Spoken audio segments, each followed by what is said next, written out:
රටට ඇත්තකියූ රටේ දිශානතිය වෙනස් කළ යුගයේ අවශ්‍යතාව ඉටු කරන ටෙලිවිෂන් ටෙලිවැකියද.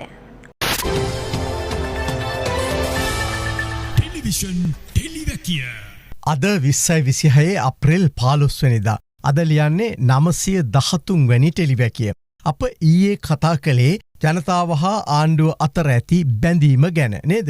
69 ලක්ෂයක විතර ජනතාවක් 3/2ක බලයක් මේ ආණ්ඩුවට දුන්න ප්‍රධානතම සාධකය දූෂණයෙන් තොර පක්ෂයක් කියන විශ්වාසය. හරිද? අපි ඒක තේරුම් කළා, මතක් කළා. ඒක හරියට වීදුරුවක් වගේ කියලාත් කිව්වා. ආණ්ඩුව පැත්තෙන් මේ වීදුරුව බිඳින්න ගියොත් නේද? ඒකට ගල් ගහන්න ගියොත් වැඩේ හබක් කියලාත් ලිව්වා. වීදුරු බිඳුනහම අය අලවන්න බැරි නිසා නේද? අය අලව ගන්න අමාරුයිනේ නේද?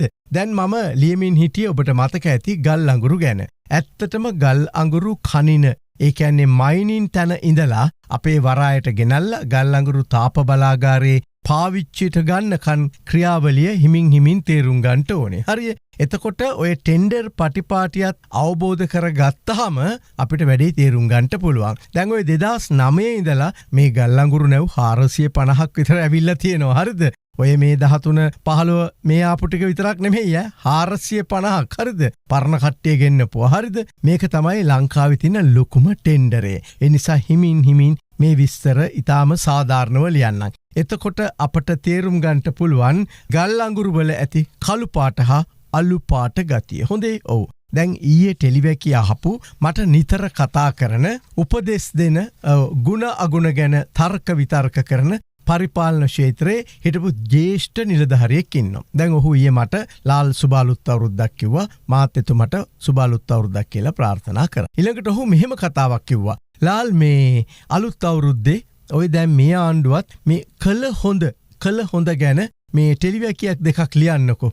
අපි අලුත් අවුරුද්ද කළ හොඳ වැඩවලින් පටන් ගමුකෝ කියලා. ඉතින් මම ඒකට එකඟ වුණා. මොකද දැන් අපි දන්නවා මේ ආණ්ඩුව ඇවිල්ලත් අවුරුදු 1මාරක් විතර වෙනවා නේද? විශේෂයෙන්ම අලුත් අවුරුද්දේ අපි කළ හොඳට මුල් තැන දෙමු කියලා. හරි. මම ඒක පිළි අරගත්තා. ඒ නිසා දැන් අද මේ ආණ්ඩුව පහුගිය කාලේ කළ හොඳ ටිකක් මතක් කරලා දෙන්නයි හදන්නේ. එක තමයි රටක රාජ්‍ය ආදායම තමයි නේද අංක එකට තියෙන්නේ. 2024 මේ ආණ්ඩුව එන්ට පෙර රාජ්‍ය ආදායම රුපියල් ට්‍රිලියන 4.9ක් විතර වුණේ. දැන් අද 2026 විතර, ඒ කියන්නේ මේ වෙනකොට රාජ්‍ය ආදායම රුපියල් ට්‍රිලියන 5.1ක් විතර වෙනවා. හරිද? රාජ්‍ය ආදායම ඉහළ යන්නේ ආදායම් වැඩි කර ගැනීම සහ අනවශ්‍ය වියදම් අඩු කර ගැනීම මත. ඒක අපි දන්නවා නේද? ඉතිහාසයේ ප්‍රථම වතාවට රේගුව, දේශීය ආදායම් දෙපාර්තමේන්තුව සහ සුරාබදු දෙපාර්තමේන්තුව වාර්තාගත ආදායමක් උපයලා තියෙනවා. දැන් මේ ආයතන තුන තමයි ප්‍රධාන වශයෙන් ආදායම් උපදවන ආයතන වෙන්නේ. දැන් දේශීය ආදායම් දෙපාර්තමේන්තුවේ ඔය මේ 2025 පසුගිය වසරේ එයගේ ඉලක්කය වුණේ රුපියල් බිලියන 2195ක් විතර. හැබැයි ඉලක්කය පන්නලා රුපියල් බිලියන 2236ක් උපයන්නට මෙයට හැකි වුණා. හොඳ ගාණක්. ඉතිහාසයේ වැඩිම ආදායම මේගොල්ලන්ගේ. ඊළඟට ශ්‍රී ලංකා රේගුව කස්ටම් එක. ඉලක්කය වුණේ රුපියල් බිලියන 2115ක් විතර. හරිද? දැන් ඒ අයගේ ආදායම එකතු කරලා තියෙනවා රුපියල් බිලියන 2510ක්. කස්ටම් ඉතිහාසයේ වැඩිම ආදායම. හරිද? වැඩිම ආදායම. ඊළඟට සුරාබදු එක 2025 ඉලක්කය වුණේ රුපියල් බිලියන 227.4යි. නමුත් ඉලක්කයක් පන්නමින් රුපියල් බිලියන 242.9ක් විතර උපයගෙන තියෙනවා. ඊළඟට විදේශ ප්‍රේෂණ, ඒ කියන්නේ ඔය පිටරටවල ඉන්න අය වන සල්ලි 2024 දී ඇමරිකානු ඩොලර් බිලියන 6.57ක් තමයි අපිට ලැබිලා තිබුණේ විදේශ ප්‍රේෂණ ලෙස. 2025 දී ඇමරිකානු ඩොලර් බිලියන 8.07ක් දක්වා මේක ඉහළ ගිහිල්ලා තියෙනවා. දැන් ඊළඟට සංචාරක කර්මාන්තය 2024 දී සංචාරකයින්ගේ පැමිණීම මිලියන 2.05ක් විතර වුණේ. 2025 ප්‍රශ්න ගොඩක් තිබුණු අවුරුද්දක්. සංචාරක පැමිණීම මිලියන 2.3 දක්වා ඉහළ ගියා.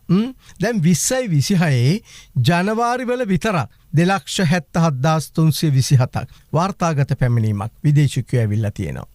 ඊළඟට අපනයන ආදායම 2024දී ඇමරිකානු ඩොලර් බිලියන 16.2ක් විතර වුණේ. 2025 ඒ කියන්නේ ගිය අවුරුද්දේ ඇමරිකානු ඩොලර් බිලියන 17.2ක් දක්වා අපේ අපනයන ආදායම වැඩි වෙලා තියෙනවා. ඊළඟට ඔය පාඩු ලැබපු මිල්කෝ එක වගේ ආයතන ලාභ ලබන තැනට ඇවිල්ලා තියෙනවා. සාමාන්‍යයෙන් සමස්තයක් ලෙස ගත්තාම බොහෝ ක්ෂේත්‍රවල වැටුප් වැඩිවීම 30%ක් 35ක් අතර වීම විශේෂත්වයක්. 30 වසරක අභ්‍යන්තර යුද්ධය සහ සුනාමි හැරුණම අපේ රටේ ඉතිහාසයේ අලුත්ම ආණ්ඩුවකට මුහුණ දෙන්න වූ භයානකම ආපදා දෙකකම අභියෝග එල්ල වුණේ මේ සෙට් එකට. හරිද? ඔව්. මේ ආණ්ඩුවට. එකක් දිත්වා සහ ඊළඟට මේ ට්‍රම්ප්ලගේ යුද්ධය නේද?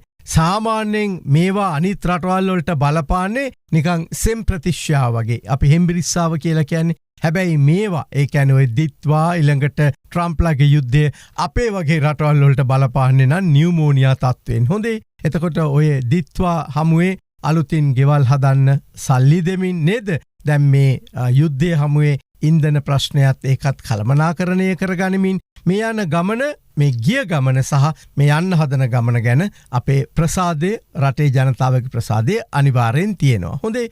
දැන් අවුරුද්දේ ඊටාම හොඳ ජයග්‍රහණ මේවා. ඔන්න ඒවා ලියලා තිබ්බා. හරිය. දැන් ඒ ඇති ඒ ගැන තව තියෙනවා. ඒ ඇති. හැබැයි කිරි බවුසරයක් විතර දොවලා මොනම විදිහකින්වත් ගොම දශමයක්වත් ගෑවෙන්න දෙන්න එපා කියලා ජනපති අනුර ප්‍රමුඛ ආණ්ඩුවට මතක් කරන්නේ පරණ හොරු අය ගෙනල්ලා වැඩක් නැති වාසේම අලුතින් හොරුත් අවශ්‍ය නැති බව මතක් කරමිනුයි. හොඳේ.